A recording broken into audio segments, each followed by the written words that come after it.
What's up guys, welcome back to Traveling with Tim.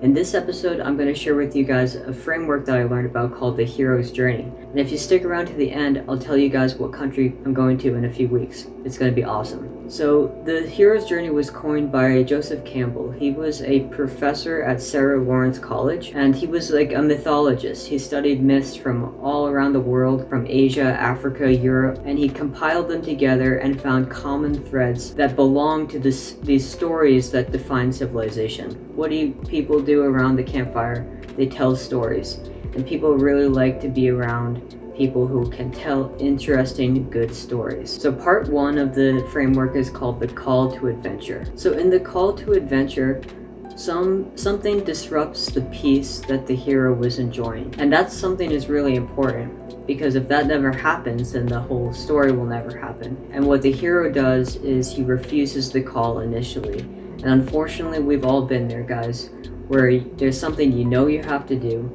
you know you can do it, but you won't do it for some reason. And when they refuse the call, it's based on fear. So part two is assistance. That's when the hero meets someone like a mentor who can help them, encourage them, and give them a tool or some advice that can help them get out of their head a little bit. Now, a classic example of this mentor figure would be someone like Yoda from Star Wars. He's so wise, and he encourages all his Padawans to help them be brave and to help them go on these great adventures.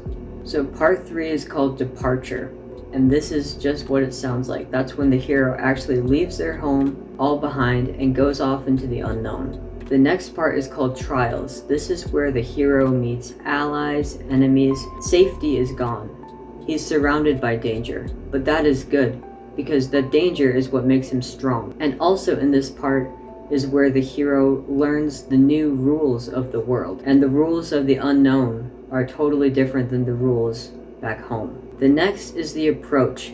And this is the part that's right prior to the final battle, the big battle that you see in every movie. The hero slays a dragon, or Rocky wins the fight, or like in The Godfather when they pull off the final heist. That's the final ordeal. But before that is the approach, and that's like when the hero is approaching the cave of the dragon, and maybe he sees him start walking out, or he sees him flying up above the trees.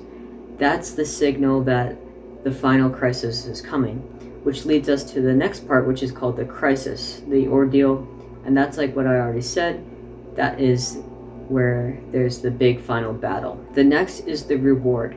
And that's the reward that the treasure that the hero gets. And that's why in a lot of these old paintings, you'll see dragons are always, they're guarding like treasure or something, like gold coins or something like that. Now that's really interesting, and in a lot of fairy tales and old stories, the treasure is literally just treasure. But in modern films, the treasure is actually secret knowledge.